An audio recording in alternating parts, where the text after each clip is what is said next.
Este é o Poder Entrevista. Eu sou o Guilherme Valtenberg e vou entrevistar o presidente da Dataprev, Rodrigo Assunção. Presidente, muito obrigado pela entrevista. Prazer estar aqui.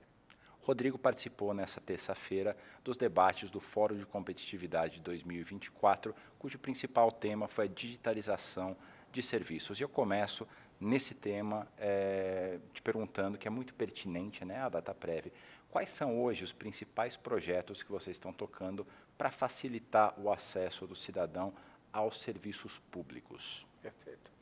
Bom, nós somos uma empresa já com uma certa antiguidade. Nós estamos celebrando esse ano 50 anos.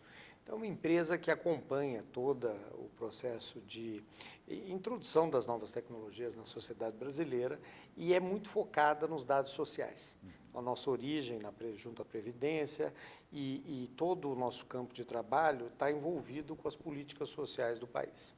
Então, a principal tarefa nossa é operacionalizar o componente de bases sociais que pertence à infraestrutura nacional de dados. Então, se você imaginar todos os dados que a sociedade brasileira opera, existe um componente desses dados, uma parcela desses dados, que se relaciona com os dados sociais, se relaciona com as políticas sociais, que sustentam benefícios previdenciários, benefícios trabalhistas, benefícios da assistência social, mesmo benefícios de saúde, educação, agora os benefícios emergenciais. Então, nós focamos muito na construção desta infraestrutura que permite que o governo, e governos estaduais e governos municipais, estruturem políticas sociais. Para isso, nós estamos, a cada ciclo, a gente foca inicialmente na infraestrutura física de tecnologia. Então, neste momento, estamos adquirindo e estruturando parcerias de nuvens dentro dos nossos data centers.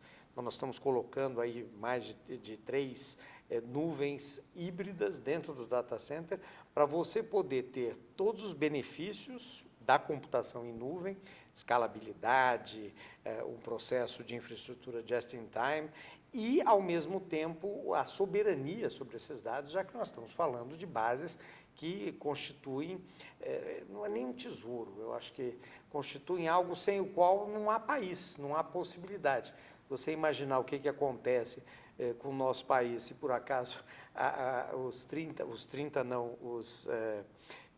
quase 40 bilhões de benefícios da Previdência não forem pagos, ou se os benefícios assistenciais do Bolsa Família, ou o abono salarial tocado pelo MTE, o seguro-desemprego.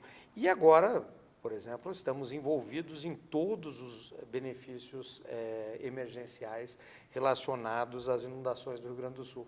Então, essa infraestrutura é a base para a operação de muita coisa dentro do governo. Uma das propostas do presidente Lula, via os ministros dele, com relação ao corte de gastos, seria fazer um pente fino, foi o termo que eles utilizaram, em alguns benefícios. Bom, vocês têm toda a base de dados de todos os benefícios que são pagos. É possível que haja alguma irregularidade no pagamento de alguns desses benefícios? Olha, eu acho que e isso não foi o termo, né, que o presidente utilizou, você precisa, quando você tem uma política pública envolvendo benefícios, você precisa constantemente fazer a qualificação das suas bases de dados e você precisa o tempo todo checar e fazer o batimento para ver se o processo está todo adequado. Vou lhe dar um exemplo simples. Um benefício absolutamente regular de um aposentado e a pessoa morre. Quanto mais rapidamente o Estado identifica isso e cessa esse benefício, melhor é o processo, maior é a economia, é bom para toda a sociedade. Então, não se trata apenas de irregularidades ou fraudes, a gente sempre tem isso na cabeça, mas o processo precisa ser constantemente batido. Um outro exemplo é um caso, por exemplo, de uma pessoa que recebe o Bolsa Família, que pode ter a felicidade de arrumar um emprego bom que lhe coloca acima dos critérios de elegibilidade daquele benefício. Isso precisa ser constatado e precisa ter efeitos. Então, mais do que corte de gastos, a qualificação dos benefícios é um processo permanente e necessário. E, claro, há benefícios que têm, como a nossa Previdência Social, que já celebrou 100 anos. Então, tem um histórico, uma experiência, um conhecimento acumulado. O cadastro CNIS, desde 94, é de altíssima qualidade. Outros benefícios bem mais recentes, que não têm o mesmo histórico, a mesma experiência, a mesma qualificação dos dados. Então, é um processo contínuo e constante. E quanto mais dados você coloca, melhor fica. Vou dar um outro exemplo. Com a mudança progressiva do e-social, já é obrigação de estados e municípios prestarem contas das suas folhas.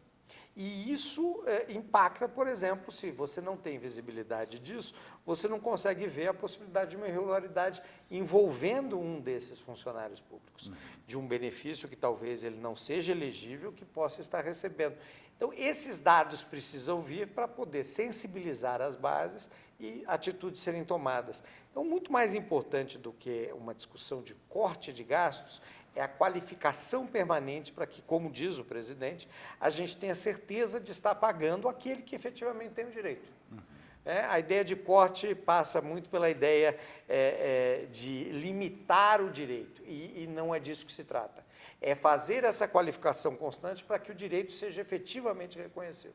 E como é que o uso de inteligência artificial pode impactar nesse serviço? Olha, a inteligência artificial impacta de inúmeras maneiras, desde questões básicas, já cada vez mais é difícil considerar que uma estrutura de segurança cibernética não seja analisada por inteligência artificial, tanto para quem está defendendo dos ataques, quanto para quem está querendo atacar. Então, é como se fosse uma corrida armamentista que precisa ser utilizada o tempo todo. Na qualificação do código, como eu disse, a empresa tem 50 anos, nós temos sistemas que são sistemas legados muito antigos, com códigos antigos realizados por pessoas que já deixaram a empresa, algumas até faleceram.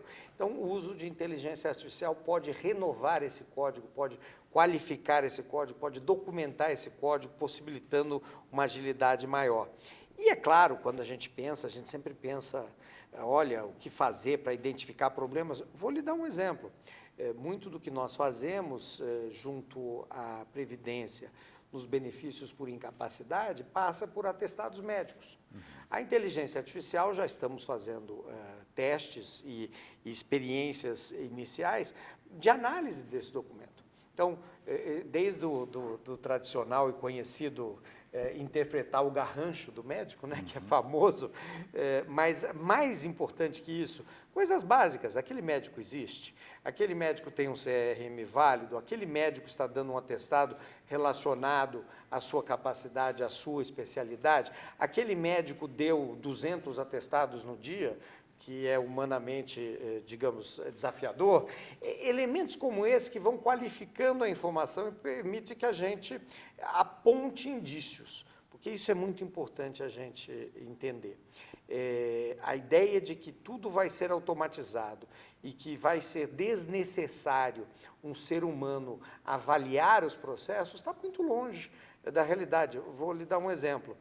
Um processo que não envolvia inteligência artificial, mero cruzamento de dados no passado, alguns anos já, nós identificamos mais de 200 benefícios de aposentadoria num único endereço. E aí falamos, olha, aqui pode ter uma irregularidade, e mandamos uma equipe no local. Quando vimos lá, todos os benefícios eram legítimos e reais. O que estava acontecendo é que era um lar de idosos que não era registrado. Então, havia um problema, mas não aquele que a gente pensava.